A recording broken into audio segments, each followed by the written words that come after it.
Сәлеметсіздер ме балалар, сауатташу сабағын бастаймын. Бүгінгі сабағымыздың тақырыбы әңгіме оқимын, сөйлем. Сөйлемге байланысты мына бейне жазбаға назарымызды аударамыз. Балалар алма бағын аралады. Көктемде құстар туған мекеніне оралады. Нұрасыл әжесіне көмектеседі. Табиғатты қорғау біздің парызымыз. Бұл сөйлемдер.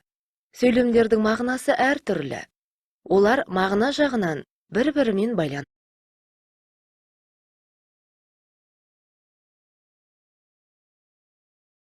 Есімізде сақтаймыз оқушылар.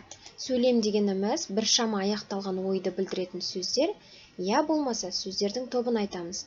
Тиянақталған ойды ауызша да, жазбаша да білдіруге болады. Олай болса, оқулықтарымыздың 49-шы беттегі бірінші жаттығуға назарымызды аударамыз. Тәтті тоқаш мәтінін мұқият тыңдаймыз. Күн айғай шумен басталды. Қызы кәмпит жегісі келді. Ал анасы алдымен ботқа немесе сүт ішіп, нан жейсің, деді. Нан мен сүт жаман, деді қызы. Қызым-ау, ботқа мен нан дәнді дақылдан жасалған. Оларды жер ана өсірді, деп түсіндірді анасы. Фу, нанды ма? Кәмпит тәтті, ал нанда түк дәм жоқ. Анасы ашуланып кетіп қалды. Біраз уақыт өткен соң, қыздың қарны ашты. Олай болса балалар, әр қарай мәтінді өзің жалғастырып көр. Өз ойыңмен бөліс. Содан кейін, қалай ойлайсың, қыздың нан туралы ойы дұрыс па? Нан туралы өз ойыңды айт. Ас атасы нан деген деп неліктен айтады? Жарайсыңдар балалар. Келесі жұмысымыз балалар, осы нанға байланысты, ас атасы нан деп аталуының себебіне байланысты бір үзім нан әңгімесін мұқият тыңдаймыз. Баяғы бір заманда бай мен кедей көрші өмір сүріпті. Олардың араздығы сондай, бір-бірін көргісі келмейді екен. Байдың үйі кең, әдемі болыпты. Іші толған алтын мен күміс. Ал кедейдің үйі ағаштан жасалған, төбесін бұтамен жапқан қора екен. Алтын мен күміс түгілі нанын әзер тауып жепті. Егін егіп, оны суарып, күтіп, орып, өз күнін өзі көріпті. Бір жылы көктемде алапат су тасқыны болады. Бай алтынын көтеріп, ағаштың басына шығып кетеді. Ал кедей болса, бір көмеш нанын қойнына салып, ол да ағаштың басына көтеріледі.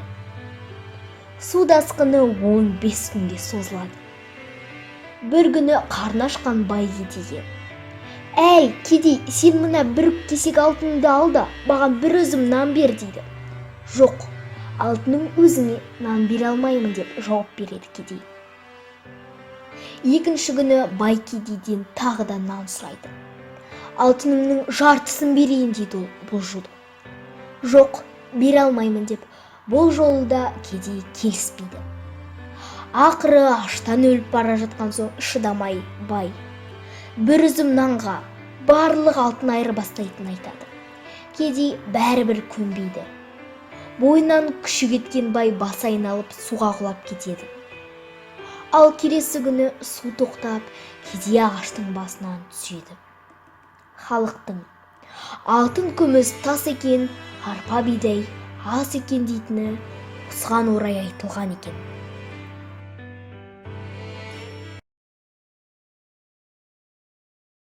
Жарайсыңдар балалар, соған байланысты нанымызды қастерлеуіміз керек, я?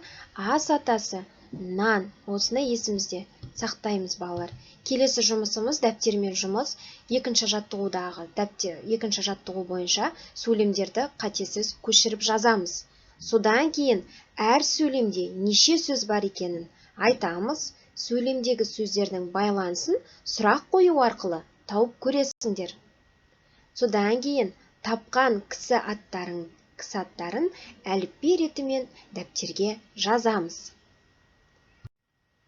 Ал енді балалар 5-ші жаттығуға назарымызды аударамыз. Мына пиццалардың құрамы әртүрлі. Әр пиццаның қасындағы әріптері дұрыс орналастырсаң, олардың құрамында не бар екенін табасың.